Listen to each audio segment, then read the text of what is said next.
So in an NBA world where branding and big personalities often lead to popularity and success on and off the court, Kawhi Leonard just breaks the mold. He's soft-spoken, and we don't know much about his personal life, likes or dislikes for that matter. But we do know he can ball. Kawhi and company are on the brink of delivering the first NBA title to Toronto. Our Mark Schwartz digs deep to see how Kawhi's unique approach to the game has proven to be so successful. If you could build a player to dismantle a dynasty, he would probably look exactly like this. Kawhi Leonard dominating right now as he continues one of the great runs in NBA playoff history. Kawhi is quiet, but he's relentless. When Kawhi Leonard goes about the not-so-delicate work of destroying dominance, he doesn't think about your legacy or about his. He simply steps on your throat. It's not about me being famous. It's about me playing basketball and having fun on the floor. If you were teaching your kid, this is how you play sports, you'd tell them, compete to win, care about winning, don't let your emotions get the best of, all those things that he is. While other superstars shimmy, pose, and pound their chests, Leonard is silent, cold-blooded, and emotionless. He's a machine in terms of how he operates and plays the game. When I watch games from, Kobe or Shaq or Mike, they always didn't just go nuts. Until we win the game or it's all done, and I'll show some emotion, but I want to stay even keeled while I'm going through it. For weeks, the media has peppered Leonard about everything from his breakup with the Spurs and Zaza stepping on his foot to what exactly are your plans next year. He dismisses these questions the way he dismisses defenders. To him, only one thing matters: this moment. I'm not afraid of the moment. I enjoy it. He's always thinking about the play, the next play, and how we can win that possession, which will enable us to win the game. It's an unbelievable mindset. We got the coach, Seth Greenberg, with us as we focus in on Kawhi and the Warriors focusing on Kawhi. He's been well-nigh unstoppable the whole postseason. The Warriors have had 5 games to try to figure out and solve this riddle. Are they getting closer? What are you seeing in this series? You're not stopping him for 48 minutes. I'll tell you where you need to stop him. Last quarter, end of the shot clock. You've got to get the ball out of his hands. You've got to make someone else beat you at the end of the game, at the end of the clock. And this is the last play of the game right here. And you're going to see right here just to start the play. All right? You're going to deny him the basketball. You're going to try to push him out. And Klay Thompson's done a really good job of that, holding him for well under 1 point per possession when he's defending him. But he's getting help. You see right there, Klay's doing a good job of defending him. What that does is it pushes him out just a little bit, because you push him out to the logo, now all of a sudden the defense behind you has more time to react and help. As this play develops, I really want you to watch right here. You're going to see Kyle Lowry go out to the corner, but you're going to see Andre Iguodala, he's staying home, and that is really, really important, because the best way to defend Kawhi Leonard is get the ball out of his hands, make someone else beat you. So as this play develops, you're going to see Kawhi go right here. What happens? Iguodala comes with the double team. You're obviously going to stay home on the ball side corner, but now you've got basically 2 defenders on Kawhi. You're getting the ball out of his hands. You're saying, you know what? We're going to lose this game. Someone else is going to beat us. The play develops. You're getting the ball out of his hands. You don't let him get it back. And on this extra pass, here's the most important thing that Golden State needs to do.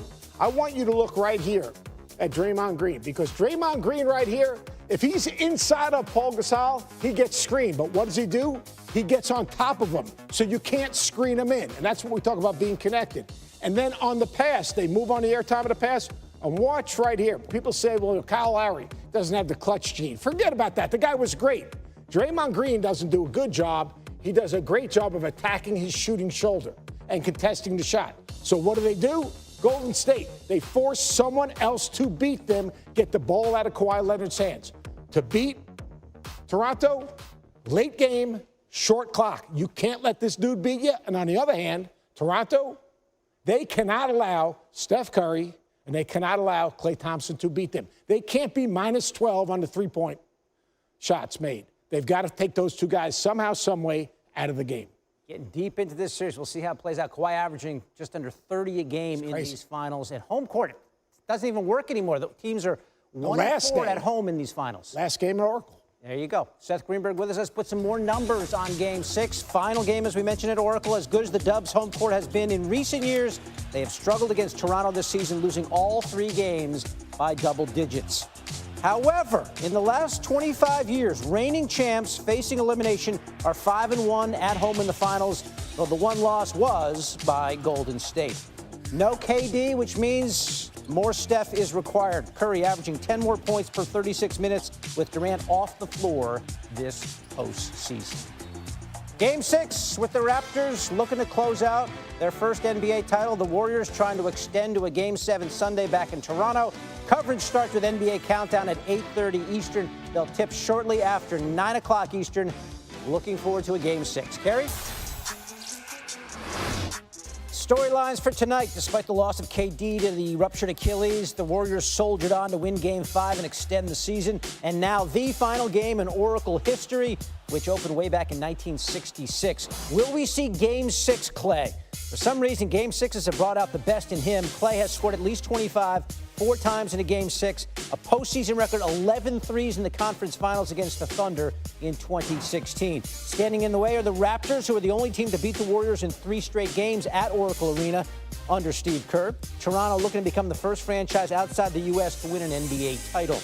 Leading the way, of course, for the North has been Kawhi, who is in line to win his second Finals MVP, just 50 points shy of finishing with the most points in a single postseason in NBA history. Kerry.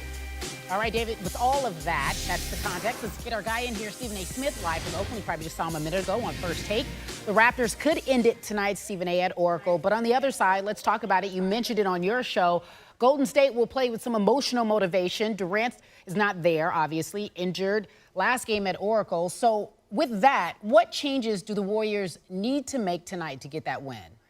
Well, I don't know if they can make any changes necessarily. They've got to pace themselves and make sure they don't get drained by the obvious adrenaline and momentum they will start off the game with. If you recall, they started off the game 4, very, very strong, and then they faded. Toronto's incredibly patient and poised. They know they're bigger. They know they're stronger. They know they're healthier, and as a result, they've got more bodies to throw in the direction of the Golden State Warriors at their discretion. Plus, you got 2 key guys coming off the bench that's been playing well for them in Fred VanVleet and Serge Ibaka. So these are things that they've got to take into consideration if you're the Golden State Warriors. It's not just about Steph. It's not just about Clay and Draymond Green to a lesser degree. It's also about recognizing who you can rely on, and Steve Kerr going about the business of pacing them appropriately so when it really, really counts, you can rely on those dudes to come in and save the day. That's why everybody was pointing to Kevin Durant and how big of a factor he was, even though he only played 1 quarter and a couple of minutes before going down. He came out, started off strong, hit all 3 of his threes, scored 11 points,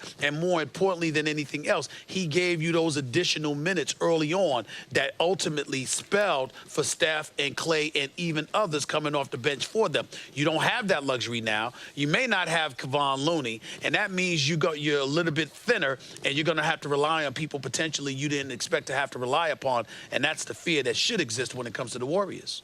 All right, you talk about pacing. You also mentioned Draymond Green. He has 6 technicals going into tonight's game. So guess what? One more, he's out for Game 7. What kind of Draymond Green do you expect for us to see tonight? He's a basketball savant. His intelligence is off the charts on the basketball court. And as far as I'm concerned, just as a man, I love the guy. But tonight, he's got to shut the hell up. He can't say anything. You know, he's got to be quiet. He's got to be on his best behavior. He's got to smile in the direction of referees. He's got to walk away. And in return, they have to show him the courtesy and us the courtesy of not giving them the quick hook or the quick technical. You can't just referee and officiate game to game in this situation. You have to recognize the fact that if Draymond Green receives another technical, he would be suspended for Game 7 in the event the Warriors won a Game 6. As far as I'm concerned, if you're an official, I don't give a damn what they say. You have an obligation to know that and to be sensitive to that, to make sure that that's not something that could potentially affect the outcome of an NBA championship series. I'm not saying you don't give him a tech if he deserves it. I'm saying you have to be absolutely positively sure that he does deserve it if you give him that tech, knowing that if the Warriors win, he would be suspended for Game 7. You can't do that to us. You can't do that to him. You can't do that to anybody anybody that loves basketball out there unless he truly deserves it. Because we don't want excuses. It's already bad enough that Kevin Durant is gone and Kevon Looney is injured. And as a result, you've got Iguodala and Boogie Cousins and guys like that clearly are not 100%. You can't further strip the Golden State Warriors of its potency as the reigning two-time defending NBA champions from an officiating perspective. Let them go out on the court and lose. I say keep your eyes on all of that. But Draymond Green, ultimately, the onus and responsibility is on his shoulders to be quiet and to be on his best behavior, because you do not want to be accused of costing the Golden State Warriors an NBA championship because you get yourself suspended for a game in the event that you win Game 6 tonight. It can't happen. It just can't happen. Yeah, by the way, you're preaching, because everyone behind you, those Golden State fans, are in agreement. They're shaking their heads. Well said, Stephen A. Smith. I appreciate it. Kerry Champion with Stephen A. Smith. They know when they got the truth. Thank you for joining us here, my friend. No problem. Anthony Davis, folks, coming up next, back on the trading block. Woj lets us know why the Pelicans are looking to get this done sooner rather than later. That's coming up next on Coast.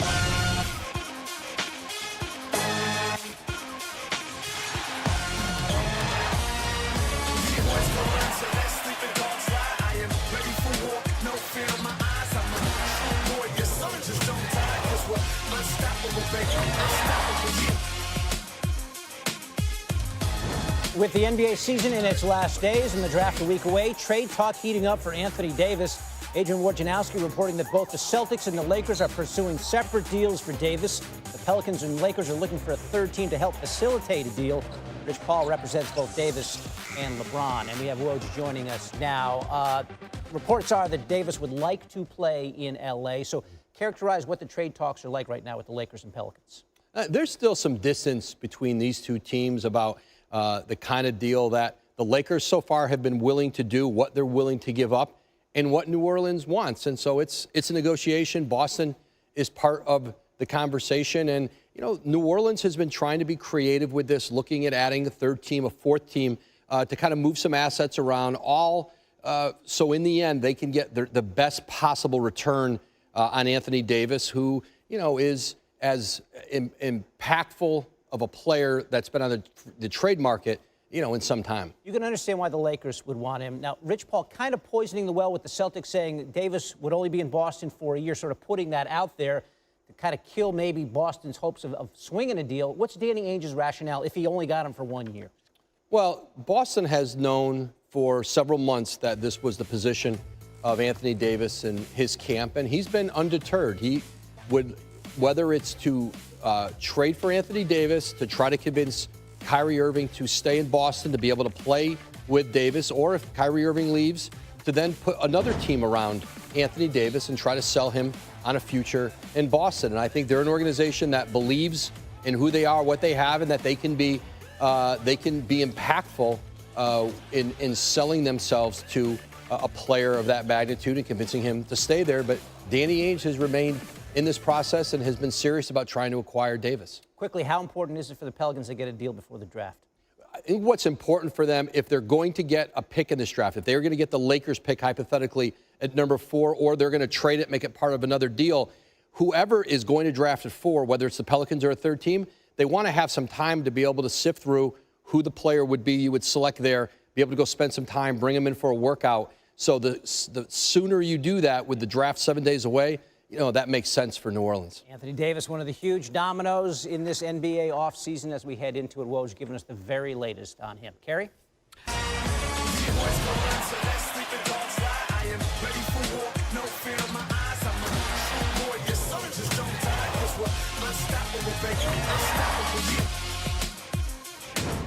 Anthony Davis wants to be traded. The Lakers and Celtics are doing their part to try to make that happen. ESPN's Adrian Wojnarowski, you have Zach Lowe, Ramona Shelburne, Brian Windhorst reporting this morning both the Celtics and the Lakers are engaged in separate trade talks with the Pellies involving the Brow, Anthony Davis. That's a huge team effort on that. It is. Well, Adrian Wojnarowski back with us. So, Woj, the Pelicans trying to get this done, ideally this weekend before the NBA draft. And we have this sort of divided. Nicole in green, going to talk Celtics. I start with the Lakers. Okay. Where do things stand Should be wearing now purple. from a Los Angeles standpoint?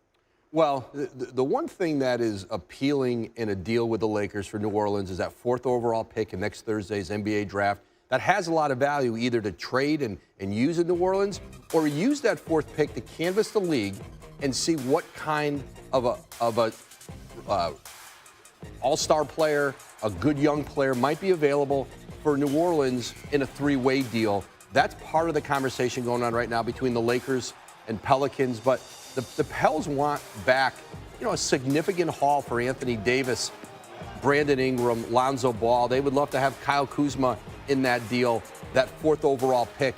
And right now it's a negotiation. The Pelicans want a significant haul for Anthony Davis is why I find the Celtics part of this so terribly fascinating, in part because of what his agent, Rich Paul, told SI. And I want to quote this.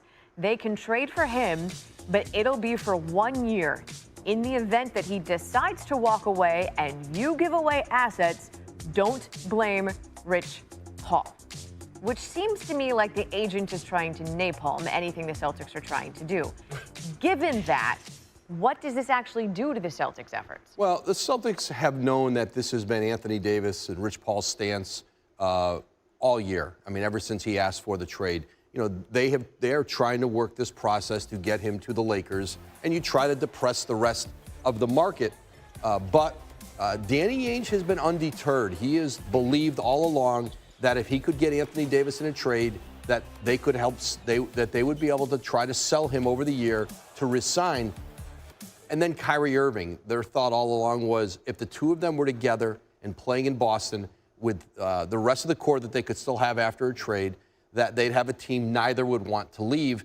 And with Kevin Durant now out next season, and the idea of Kyrie Irving and Durant playing together would be delayed for a whole full year, well, it gives Danny Ainge and Boston some thought. Let's kind of re-engage on Kyrie Irving here about this Anthony Davis idea, and they're still involved. They're trying to be a part of this trade conversation. How much of that confidence that we can convince you to stay is based on the fact that Paul George had a year in OKC and then decided to stay long term, and the fact that Kawhi is having success that he's having in Toronto? It's absolutely part of it, and it's a belief in Boston of their organization, Brad Stevens, the winning they've done, and the fact that they'll still be able to pay Anthony Davis more money than anybody else, including the Lakers, that following year. But it's a risk. I mean, if you put hypothetically Jason Tatum in that trade, you're risking going in a year of losing Kyrie Irving in free agency, trading Tatum, and then Anthony Davis walking on you. That's a lot, and that certainly is going to give them some pause about including Tatum in the deal. But I'm not sure how you get a deal done with the Pelicans without Tatum in it. Who said the drama ended when the season ended? It's like the new chapter of drama. Thanks, Woj. Thanks, guys. NBA Finals, the S is in play, so too is the trophy, because if the Raptors can win again in Oakland, the title is theirs, 9 p.m. Eastern on ABC. The game's in Oakland, where the Raptors are perfect, 3-0 at Oracle this season, and all 3 of those wins by double digits. And one of them, Kawhi didn't even play, bruised hip. If the Warriors are actually able to right the ship, they'd be the 4th team in NBA history to force a Game 7 in the finals after trailing 3-1, and the first team to do it since it was done to them in 2016 by the Cavs.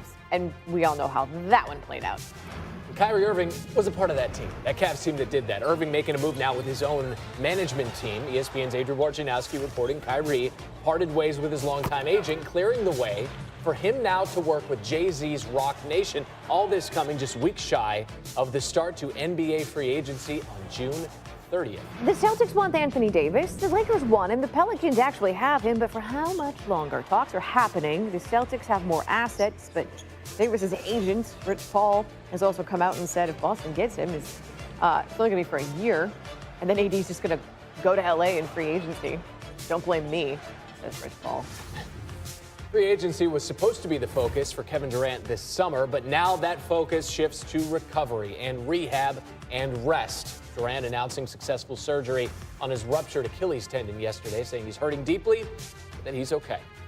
So the Patriots had a party at Robert Kraft's house to hand out Super Bowl rings, and a bunch of people were there, including a former Patriots chaplain who is now the Texans' executive VP of team development. Nick Caserio, who's the Patriots director of player personnel, he was at the party too. And then a day after the party, the Texans fired their GM and asked to interview Caserio to fill that suddenly open position. And whoa, hold up. The Patriots are calling foul. According to Adam Schefter, they've now filed tampering charges against the Texans.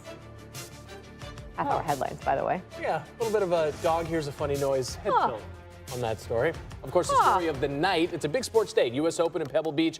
Also, Game 6 of the NBA Finals. Just a few things. Without Kevin Durant, no longer waiting in the wings. For more on that, we send it down to Mike Greenberg in New York. Good morning, Greeny. Good morning, guys. You could argue it's the best sports day of the year so far, with Tiger teeing off at 5 and then the game tipping off at 9 o'clock. And obviously the one person who won't be there is Kevin Durant. And Jay Williams here, and we know how close you are to KD. How would you describe, with the roller coaster of emotions and of public perception that has gone on around him for the last several weeks, including this week, how would you describe the way he's handling it? Yeah, I think I could provide some insight into just that ride, Greeny. It's been so volatile, and I think a month ago we're having conversations about Kevin Durant being the best player in the world.